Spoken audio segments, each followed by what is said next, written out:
یہ سوچ ہی انان کے دل کے ہزاروں ٹکڑے کر گئی تھی۔ آنکھوں میں ویرانے لیے اس نے محاسا کو دیکھا تھا جو دوسری طرف کروٹ لیے سو گئی تھی۔ انان لاتعداد سوچوں میں گرا، خود کو بیڈ تک تقریباً گھسیٹتے ہوئے لایا تھا۔ اگلے دن وہ یونیورسٹی سے گھر آئی تو رقیہ بیگم کے ساتھ افطاری کی تیاری کر کے خود تیار ہونے چلی گئی، کیونکہ حمزہ کے ہاں ان دونوں نے افطاری پر جانا تھا۔ انان اسے گھر چھوڑ کر خود واپس گھر نہیں آیا تھا۔ افطاری میں صرف آدھا گھنٹہ رہ گیا تھا، مگر انان کا کسی کو معلوم نہیں تھا کہ وہ کہاں ہے۔ محاسا تیار ہو کر لاؤنج میں بیٹھی اس کا انتظار کر رہی تھی جب رقیہ بیگم کی آواز پر وہ ان کی طرف متوجہ ہوئی تھی۔ ماہی بیٹا، کال کر کے پوچھ لو انان سے وہ کہاں رہ گیا ہے۔ رقیہ بیگم کی بات پر محاسا نے بے دلی سے انان کو کال کی تو نمبر بند آ رہا تھا۔ محاسا نے کافی بار کوشش کی لیکن بے سود۔ ممانی جان، انان کا نمبر بند آ رہا ہے۔ محاسا نے اپنے 15 منٹ کی کوشش کے بعد رقیہ بیگم سے کہا تو ان کے چہرے پر پریشانی نمایاں ہوئی تھی۔ شفیق صاحب بھی گھر آ چکے تھے۔ محاسا کو یوں تیار دیکھ کر انہیں یاد آیا تھا کہ انان اور وہ حمزہ کے گھر آج افطاری پر انوائٹڈ ہے۔ تھوڑی دیر بعد حارب کی آواز لاؤنج میں گونجی تھی۔ امی، بھائی کا میسج آیا کہ وہ حمزہ بھائی کی طرف چلے گئے اور اب افطاری کر کے واپس آئیں گے۔ حارب کی بات پر محاسا کو شدت سے توہین کا احساس ہوا تھا۔ شفیق صاحب نے بمشکل اپنے غصے کو ضبط کرتے ہوئے رقیہ بیگم کو گھورا تھا، جو خود شرمندہ سی ہو گئی تھی محاسا کے سامنے انان کی اس حرکت پر۔ اذان کی آواز پر سب نے روزہ افطار کیا تھا۔ محاسا نے افطاری کر کے برتن سمیٹے تو رقیہ بیگم نے اسے معذرت کرنے کی کوشش کی، لیکن محاسا نے مسکرا کر ان کی شرمندگی کو ظاہر کر دیا تھا۔ وہ کمرے میں آئی اور تقریباً غصے سے اپنے زیور کو اتار رہی تھی۔ منفی سوچوں نے ایک بار پھر اسے گھیرے میں لے لیا تھا۔ تو اب تم اس طرح سے مجھے سب کے سامنے ذلیل کرو گے؟ انان آواز سے آئینے میں اپنے عکس کو دیکھ کر وہ بڑبڑائی تھی۔ تھوڑی دیر بعد وہ کپڑے چینج کر کے واپس آئی اور نماز ادا کر کے وہ اپنی کلاس کے ٹیسٹ چیک کرنے لگی تھی۔ عشاء کی نماز پڑھ کر وہ لیٹی ہی تھی جب نیچے سے شفیق صاحب کے غصے میں چلانے کی آواز پر وہ سمجھ گئی تھی کہ انان کی آج کی حرکت پر اسے وہ سخت برا بلا کہہ رہے ہیں۔ تمہارے جیسی نکمی اور ڈھیٹ اولاد میں دعا کرتا ہوں خدا کسی دشمن کو بھی نہ دے۔ شفیق صاحب کی آواز پر وہ ڈرتے ہوئے بولا تھا۔ ابو معاف کر دیں، غلطی ہو گئی۔ انان کی آواز پر پاس بیٹھی رقیہ بیگم نے شفیق صاحب کو التجائیہ نظروں سے دیکھا تھا۔ انو، اگر آئندہ تم نے ماہی کے ساتھ ایسی حرکت کا سوچا بھی تو میرے جوتے کا نمبر یاد کر لینا، کیونکہ ویسے تو تم سدھرنے والی مخلوق لگتے ہی نہیں ہو۔ شفیق صاحب کی بات پر انان مسکراتے ہوئے آگے بڑھا تھا۔ میں نے پہلے ہی کہا تھا کہ اگر ماہی کو کوئی شکایت ہوئی تو مجھے مت کہیے گا، لیکن آپ دونوں میاں بیوی اللہ جانے کیا سوچے بیٹھے تھے۔ خیر، کوشش کروں گا آئندہ شکایت کا موقع نہ دوں، جو کہ ایک مشکل کام ہے۔ انان کی بات پر شفیق صاحب نے اسے تیز نظروں سے گھورا تو مسکراتے ہوئے سیڑھیوں کی طرف بڑھ گیا۔ تمہارے لاڈ پیار نے بگاڑا ہے اسے۔ شفیق صاحب رقیہ بیگم کو غصے سے دیکھ کر بولے تھے۔ تو آپ کو بگاڑنے میں بھی یقیناً میرا ہی ہاتھ ہوگا۔ رقیہ بیگم شفیق صاحب کو گھور کر کمرے میں چلی گئی تو شفیق صاحب نے تعصب سے سر ہلایا تھا۔ ذلیل انسان، آج بھی پھر ہم دونوں کی لڑائی کروا گیا۔ اللہ جانے آج ڈائننگ روم میں بھی جگہ ملتی ہے یا نہیں۔ شفیق صاحب خود سے بڑبڑاتے ہوئے اپنے کمرے کی طرف گئے تھے جس کا دروازہ لاک ہو چکا تھا۔ یا اللہ، ایک ہی تو بیوی ہے، وہ بھی میری نکمی اولاد کی وجہ سے کل تک ناراض رہے گی۔ انو، مل صبح تو مجھے۔ شفیق صاحب خود سے بولتے ہوئے ڈائننگ روم کی طرف چلے گئے۔ انان کمرے میں داخل ہوا تو وہ بیڈ پر بیٹھی کوئی کتاب پڑھ رہی تھی۔ انان اسے نظر انداز کرتے ہوئے بیڈ پر بیٹھا اور خاموشی سے اپنے جوتے اتار کر انہیں کمرے میں موجود ریک میں رکھا اور کپڑے لے کر واش روم میں چلا گیا۔ تھوڑی دیر بعد ٹاول سے بال رگڑتے ہوئے وہ واپس نکلا تھا۔ محاسا کو اس پر غصہ آ رہا تھا۔ اس غصے میں وہ جیسے پھٹ پڑی تھی۔ یہ کیا طریقہ ہے نانا باسی تمہارا؟ اگر ساتھ لے کر نہیں جانا تھا تو پھر کل اتنی التجائیں کیوں کر رہے تھے؟ ماہی، میرا دماغ اس وقت خراب کرنے کی ضرورت بالکل بھی نہیں ہے، سمجھی تم؟ انان سرد لہجے میں بول کر بیڈ پر لیٹا اور آنکھوں پر بازو رکھنے لگا۔ جب محاسا نے اسے گھورا اور دانت پیستے ہوئے بولی تھی، کیوں خراب نہیں کروں؟ سب گھر والوں کے سامنے اتنی شرمندگی ہوئی تھی آج مجھے۔ تم نہیں جانا چاہتی تھی اس لیے نہیں لے کر گیا۔ انان کا لہجہ ابھی بھی سرد تھا۔ یہ تم مجھے بتا بھی سکتے تھے تاکہ اتنا تیار نہ ہوتی میں۔ غلطی ہو گئی مجھ سے جو نہیں بتایا تمہیں۔ اب منہ بند کر کے سو جاؤ ورنہ مجھ سے برا کوئی نہیں ہوگا۔ انان اونچی آواز میں غصے سے بولا تھا۔ اس کا سرخ چہرہ دیکھ کر محاسا کا دل ڈر گیا تھا، لیکن بظاہر خود کو مضبوط ظاہر کرتے ہوئے وہ بولی تھی، آئندہ سے ریام میرا تماشا مت بنانا۔ میں تماشا نہیں بنا رہا، بلکہ تم اپنی نہیں بلکہ دونوں کی زندگی کا تماشا بنا رہی ہو۔ مذاق لگتا ہے نا تمہیں ہمارا رشتہ؟ اپنی انا میں تم اسے برباد کر رہی ہو۔ مجھے لگتا تھا نکاح کے بعد جیسے خدا نے میرے دل میں تمہارے لیے محبت ڈالی ہے ایسے ہی وہ تمہارے دل میں بھی ڈال دے گا، لیکن میں غلط تھا۔ جو دل کسی اور کا ہو چکا ہو وہ میرے لیے نرم کیسے ہوگا؟ اگر مجھے شادی سے پہلے معلوم ہوتا نا ماہی کہ تم اس نمیر سے محبت کرتی ہو تو یقین کرو میرا اس کی ہر مطلب پرستی کو پورا کر کے میں تمہاری شادی اس سے کرواتا۔ انان غصے سے محاسا کو دیکھ کر بولا اور پھر سر جھٹک کر کمرے سے باہر نکل گیا، جبکہ محاسا پیچھے ساکت سے اس کی باتوں کو سمجھنے کی کوشش کر رہی تھی۔ کیا وہ واقعی غلطی پر تھی؟ اسی سوچ کے ساتھ وہ لیٹی تھی اور پھر رات کے کسی پہر نیند کی آغوش میں چلی گئی تھی۔ صبح سحری کے وقت جب وہ اٹھی تو انان کمرے میں نہیں تھا۔ وہ منہ ہاتھ دھو کر نیچے آئی تو ڈائننگ ٹیبل پر بیٹھا مسکرا کر حارب سے بات کر رہا تھا، لیکن اسے یہ مسکراہٹ اس کے چہرے پر اجنبی سی لگ رہی تھی۔ وہ سب کو سلام کر کے بیٹھ گئی تھی۔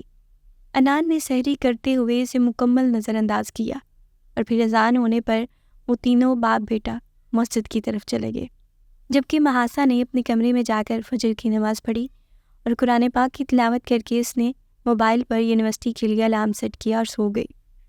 تو کلاس آج آپ کا ٹیسٹ ہے جس کے لیے آپ کے پاس صرف 10 منٹ ہوں گے۔ جیسے ہی بورڈ پر سوال لکھوں گی آپ سب کا وقت شروع ہو جائے گا، اور دوسری بات یہ ٹیسٹ آپ کے سیشنل میں شامل ہوگا، تو بہتر ہے آپ سب اپنا اپنا کرتے ہوئے اگلے 10 منٹ کے لیے اپنے دوستوں کو بھول جائیں۔ 2 دن سے ان کے رشتوں کے درمیان ایک انا کی دیوار حائل ہو گئی تھی جسے کوئی بھی توڑنا نہیں چاہتا تھا۔ محاسا نے کل ہی کلاس کو بتا دیا تھا کہ وہ ٹیسٹ لے گی۔ سوال بورڈ پر لکھ کر اس نے کلاس کو اشارہ کیا تو سب لکھنے میں مصروف ہو گئے۔ انان نے گہری سانس ہوا میں خارج کی اور پھر لکھنے میں مصروف ہو گیا۔ ٹھیک 10 منٹ بعد محاسا کی آواز کلاس میں گونجی تھی، اسٹاپ رائٹنگ کلاس۔ اس کی آواز پر سب اسٹوڈنٹس نے لکھنا بند کر دیا تھا کیونکہ سب جانتی تھی وہ پڑھائی کے معاملے میں کافی سخت ہے۔ ایک انان ہی تھا جو ڈیٹ بن کر ابھی بھی لکھ رہا تھا۔ محاسا کو غصہ آیا تھا اس کی ڈیٹ پن کو دیکھ کر۔ مسٹر انان عباسی، اسٹاپ اٹ۔ محاسا کی تیز آواز پر اس نے سر اٹھایا تو تمام اسٹوڈنٹس اسے ہی دیکھ رہے تھے۔ انان نے ایک نظر محاسا کو دیکھا اور لکھنا چھوڑ دیا۔ سب اسٹوڈنٹ سے ٹیسٹ لے کر وہ کلاس سے چلی گئی تھی۔ جب حمزہ انان کے پاس اس کی سیٹ پر آیا، بھابھی ابھی بھی ناراض ہیں کیا؟ حمزہ اس کی سنجیدہ شکل دیکھ کر نرمی سے پوچھنے لگا۔ وہ راضی کب تھی؟ انان نے جیسے اس کی بات کا مذاق اڑایا تھا۔ محبت کرتے ہو نا ان سے تو بتا کیوں نہیں دیتے ان کو؟ حمزہ کی بات پر وہ تلخی سے مسکرایا تھا۔ ایسی محبت کا بھی کیا فائدہ جس پر مقابل کے یقین کی مہر ضروری ہو؟ تم مجھے الجھا رہے ہو انان، بھابھی خود بھی پریشان لگ رہی ہیں۔ تم بات کرو ان سے اور اپنی سنا کے خول کو توڑ کر انہیں یقین دلاؤ اپنی محبت کا۔ محبت میں تب تک جھکنا چاہیے جب تک یقین ہو کہ مقابل آپ کو گرا ہوا نہیں سمجھے گا، کیونکہ اگر محبوب گرا ہوا سمجھ لے تو عاشق کے جذبات سرے بازار نیلام ہو جاتے ہیں۔ حمزہ نے اس کی اتنی مشکل باتوں پر اسے گورا اور پھر دھیمی آواز میں بولا، تو بھابھی کو منائے گا یا نہیں؟ منایا تو ان کو جاتا ہے جو ناراض ہوتے ہیں، جن سے کوئی رشتہ ہوتا ہے، جن کی آپ کے دل میں جگہ ہوتی ہے، اور میرا یقین مانو اسے نمیر کے علاوہ کسی سے محبت نہیں ہے۔ انان زخمی سا مسکرایا تھا جب حمزہ نے لب بھینچ کر اس کے درد کو اس کے چہرے پر عیاں ہوتے دیکھا تھا۔ انان، یہ تمہاری خود ساختہ سوچ بھی تو ہو سکتی ہے۔ حمزہ نے اسے سمجھانے کی کوشش کی تھی۔ اللہ کرے ایسا ہی ہو، لیکن یہ سچ نہیں ہے حمزہ، کیونکہ جب بھی ہمارے درمیان نمیر کا ذکر آتا ہے وہ بات بدل جاتی ہے، اور ویسے بھی میں کسی کی محبت کو اپنے دل میں مکین تو بنا سکتا ہوں، لیکن اتنا خود غرض نہیں ہوں کہ مقابل کی محبت کو نظر انداز کر دوں۔ انان کی باتوں پر حمزہ نے ناسمجھی سے اسے دیکھا تھا، جبکہ انان مسکراتے ہوئے اسے دیکھ کر باہر کی جانب چلا گیا تھا۔ یا اللہ پلیز یہ الٹی کھوپڑی کچھ برا نہ کر دے، آمین۔ حمزہ بڑبڑاتے ہوئے اس کے پیچھے چلا گیا۔ وہ محاسا کو گھر چھوڑ کر خود کسی سے ملنے کا بول کر وہاں سے چلا گیا تھا۔ محاسا اس کے رویے سے پریشان ہو رہی تھی۔ اسے عنان کا نظر انداز کرنا اندر ہی اندر ختم کر رہا تھا۔ وہ بظاہر تو مسکرا رہی تھی، لیکن اس کی بے رخی محاسا کے دل کو بے چین کر گئی تھی۔ عصر کی نماز کے بعد وہ گھر آیا تھا، جہاں لاؤنج میں ہی اس کا سامنا نما اور حلیمہ بیگم سے ہوا تھا۔ وہ مسکراتے ہوئے ان کے پاس آیا اور سلام دعا کے بعد نما کے پاس صوفے پر بیٹھ کر اس سے باتوں میں مصروف ہو گیا۔ اس دوران اس نے محاسا کو مکمل نظر انداز کیا تھا۔ وہ چور نگاہوں سے اسے دیکھ رہی تھی۔ جب عنان کی نظر اس پر پڑی تو اس نے گڑبڑا کر نظروں کا زاویہ بدل لیا۔ وہ فریش ہونے کا بول کر سیڑھیاں چڑھتے ہوئے اپنے کمرے کی طرف چلا گیا۔ جب حلیمہ بیگم نے محاسا کو دیکھا جو ایسے ہی بیٹھی نما سے باتیں کر رہی تھی، ماہی، حلیمہ بیگم نے اسے پکارا تھا۔ جی امی۔ ماہی سمیت لاؤنج میں موجود نما اور رقیہ بیگم نے بھی حلیمہ بیگم کو دیکھا تھا۔ بیٹا، شوہر گھر آیا ہے تمہارا اور اب وہ فریش ہونے گیا ہے، دیکھو جا کر اسے کسی چیز کی ضرورت نہ ہو۔ جی امی، دیکھتی ہوں۔ حلیمہ بیگم کی بات پر وہ شرمندہ سی ہوتے ہوئے اپنی جگہ سے اٹھی تھی اور پھر سیڑھیاں چڑھ کر اپنے قدموں کو تقریباً گھسیٹتے ہوئے کمرے میں پہنچی تھی۔ وہ کمرے میں داخل ہوئی تو کمرے میں کوئی نہیں تھا۔ واش روم سے پانی کے گرنے کی آوازیں آ رہی تھیں۔ وہ شکر کرتے ہوئے بیڈ پر بیٹھ گئی تھی۔ تھوڑی دیر بعد وہ تولیے سے بال رگڑتے ہوئے باہر نکلا تو سامنے بیڈ پر محاسا کو دیکھ کر نظروں کا زاویہ بدل گیا تھا۔ تم مجھے نظر انداز کیوں کر رہے ہو؟ محاسا نے اس کی پشت کو دیکھ کر غصے سے پوچھا۔ عنان نے اس کو دیکھا اور چلتے ہوئے اس کے قریب آیا، جو کمر پر دونوں بازو ٹکائے لڑکا عورتوں کی طرح کھڑی تھی۔ کیونکہ تم یہی چاہتی ہو، پرسکون انداز میں جواب دیتے ہوئے وہ مقابل کو بے چین کر گیا تھا۔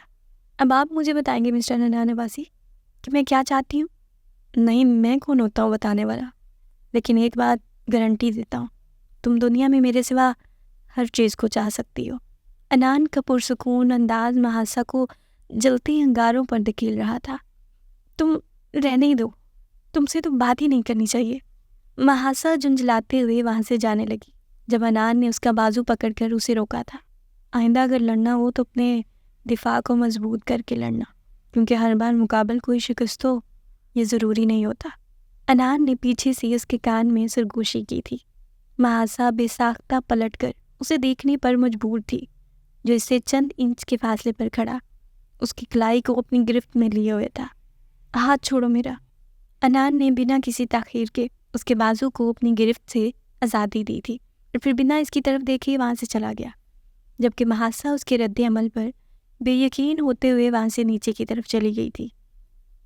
رات کو وہ ٹیسٹ چیک کرنے میں اتنی مصروف تھی کہ عنان کب کمرے میں آ کر بیڈ پر اس کے پاس بیٹھا اسے خبر ہی نہ ہوئی۔ ہوش میں تو تب آئی جب عنان کا موبائل رنگ کرنے لگا۔ محاسا نے گھبرا کر اسے دیکھا تھا۔ عنان نے ایک نظر اسے دیکھا اور پھر موبائل پر نمی کا کالنگ دیکھ کر مسکرایا۔ ایک شرارت اس کے دماغ میں آئی، جس پر فوری عمل کرتے ہوئے وہ کال ریسیو کر گیا۔ السلام علیکم بھائی، کیسے ہیں آپ؟ نما کی کھنکتی آواز پر وہ مسکراتے ہوئے بیڈ سے اٹھ کر کمرے میں موجود کھڑکی کے پاس آ گیا اور جان بوجھ کر اونچی آواز میں بولا، وعلیکم السلام میری جان، میں بالکل ٹھیک ہوں، تم سناؤ گھر میں سب کیسے ہیں؟ عنان کے جواب پر نما نے موبائل کو کان سے ہٹا کر دیکھا تو عنان کا ہی نمبر تھا۔ یہ بھائی کو کیا ہو گیا ہے؟ انہوں نے تو کبھی مجھ سے ایسے بات نہیں کی۔ نما خود سے بڑبڑاتے ہوئے دوبارہ عنان سے بات کرنے لگی۔ بھائی، آپ کی طبیعت ٹھیک ہے؟ نما کی فکر والے انداز پر وہ مشکل اپنے کہکے کا گلا گونڈ کیا تھا، جبکہ آنکھیں اس پری پیکر کے چہرے کا طواف کرنے میں لگی تھی، جب ظاہر تو ٹیسٹ چیک کر رہی تھی لیکن تمام تر دھیان عنان کی طرف تھا۔ میری جان، میں بالکل ٹھیک ہوں، کتنی فکر ہے نا تمہیں میری۔ محاسا کی بال پوائنٹ پر گرفت مضبوط ہوئی تھی۔ عنان جان بوجھ کر اب بیڈ پر دوسری طرف آ گیا تھا اور بیڈ گراؤنڈ سے ٹیک لگا کر موبائل بائیں کان سے لگا کر وہ محاسا کو بظاہر مکمل نظر انداز کر رہا تھا۔ بھائی، کیا ہو گیا آپ کو؟ مجھے آپ پاگل واگل لگ رہے ہیں۔ خیر، مجھے آپ سے بہت ضروری بات کرنی ہے، کھجور کے بارے میں۔ نما کی بات پر وہ مسکرایا تھا۔ بولو، میں سن رہا ہوں۔ بھائی، کل کھجور ہمارے گھر آیا تھا اور عجیب عجیب باتیں کر رہا تھا. مجھے تو لگتا ہے وہ پاگل ہو گیا. نما کی بات پر وہ اپنے کہکے کو روک نہیں سکا. محاسا کی برداشت اب جواب دے رہی تھی. وہ سر جھکائے ابھی بھی ٹیسٹ چیک کرنے میں مصروف تھی. اچھا ٹھیک ہے، اگر ایسا کچھ ہے تو میں جلدی ابو سے بات کرتا ہوں. ٹھیک ہے بھائی، میں اب فون رکھتی ہوں. ابھی کو میرا ڈھیر سارا سلام اور پیار دیجیے گا. مجھے امی بلا رہی ہیں، میں اب جا رہی ہوں. نما جلدی جلدی بول کر کال بند کر گئی تھی جب انان نے محاسا کو مزید ٹیسٹ دلانے کے لیے موبائل کو اپنے سامنے کیا اور بولا، مس یو ٹو میری جان. یہ بول کر اس نے اپنے موبائل کو لبوں سے لگایا اور پھر محاسا کو دیکھا جو ٹیسٹ سمیٹ اٹھنے کی تیاری کر رہی تھی. انان نے مسکراہٹ کو لبوں پر روک کر اسے دیکھا جو اب بیڈ سے اتر رہی تھی. ماہی، ایک کپ چائے بنا دو، سر میں درد ہو رہا ہے. انان کی بیچارگی پر وہ کڑ کر رہ گئی تھی. کیوں، تمہارے ہاتھ ٹوٹ گئے ہیں کیا؟ خود جا کر بنا لو. محاسا پلٹ کر اسے غصے سے کوڑتے ہوئے بولی، یار تھک گیا ہوں، بنا دو نا. لاؤ تب تک میں ٹیسٹ چیک کر دیتا ہوں. جس ہوتی سوتی سی بات کر رہے تھے اسے بولو آ کر بنا دے، کیونکہ میرے پاس تمہارے چونچلے اٹھانے کے لیے وقت نہیں ہے. محاسا کی تیز آواز پر وہ بمشکل اپنی مسکراہٹ کو روک سکا تھا. وہ جب آئے گی تب اس کے ہاتھ کی پی لوں گا، یار ابھی تو بنا دو. انان کو اسے تنگ کرنے میں اب مزہ آ رہا تھا. تم پڑھائی میں زیرو ہو اور اپنی لائف میں بھی زیرو ہو، دھوکے باز ہو تم. محاسا غصے سے تقریباً چیخی تھی، لیکن جلد ہی اس کا غصہ اس کی آنکھوں سے آنسو بن کے رخساروں کو بھگونے لگا. وہ رخ موڑ کر کمرے سے جانے لگی جب انان نے جلدی سے اس کا ہاتھ پکڑ کر اسے روکا اور اپنے حصار میں لیا. محاسا نے آنسو کے ذریعے اپنا سارا غبار انان کے سینے پر اس کی شرٹ گیلی کر کر نکالا. انان خود کو کوستے ہوئے اسے چپ کرانے کی کوشش کر رہا تھا. ماہی مذاق تھا یار، اس طرح ریئیکٹ کیوں کر رہی ہو؟ تم اکتا گئے ہو نا مجھ سے. ماہی نے بھیگی پلکوں کو اٹھا کر اپنی سرخ آنکھیں اس کے چہرے پر گاڑی اور لرزتی لہجے میں اپنے خوف کو عیاں کر گئی. انان نے مسکرا کر اسے دیکھا تھا اور دائیں ہاتھ سے اس کے قیمتی موتیوں کو اپنی انگلیوں کی پوروں پر چنا اور مسکراتے لہجے میں بولا، تکلیف ہوتی ہے نا ماہی جب محبت کو ایمانداری سے نبھانے کی بجائے اس میں ریت کے ذرے کے برابر بھی کسی کو شریک ٹھہرا لیا جائے. مجھے بھی تکلیف ہوتی ہے یہ سوچ کر ہی کہ تمہارے دل میں صرف نمیر رہتا ہے. تو یہ جلد یا بدیر میں تمہیں تمہاری محبت واپس لوٹا دوں گا. انان کے سنجیدہ انداز پر محاسا نے بے یقینی سے اسے دیکھا تھا. انان، کیا تم مجھ پر اعتبار نہیں کرتے؟ اس سوال پر انان زخمی سا مسکرایا تھا. تم نے اعتبار کی ڈور کو تھمایا کب تھا میرے ہاتھوں میں جو تم یہ سوال کر رہی ہو؟ انان محاسا سے دور ہوتے ہوئے بولا تھا.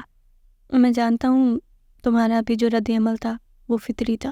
کوئی بھی بیوی اپنے شوہر کو کسی کے ساتھ ایسے بات کرتے برداشت نہیں کرتی. لیکن میں تمہیں بتا دوں کہ اس وقت میں نمی سے بات کر رہا تھا. چاہے تو موبائل چیک کر سکتی ہو. خیر، میں ہمارے رشتے کے لیے ایک فیصلہ کر چکا ہوں. امید ہے تمہیں یہ فیصلہ پسند آئے گا. انان سرد انداز میں بولتے ہوئے آخر میں تلخی سے مسکرایا تھا. محاسا کے چہرے پر بے یقینی تھی، آنکھوں میں اذیت تھی، جسے وہ نظر انداز کرتے ہوئے کمرے سے نکل گیا تھا. آگے کی سٹوری کو جاننے کے لیے جڑے رہے ہمارے چینل ناولسٹک ورلڈ کے ساتھ. ابھی تک کی ہماری سٹوری آپ کو کیسی لگی؟ سٹوری سے ریلیٹڈ فیڈ بیک آپ ہمارے ساتھ کمنٹ سیکشن میں شیئر کر سکتے ہیں.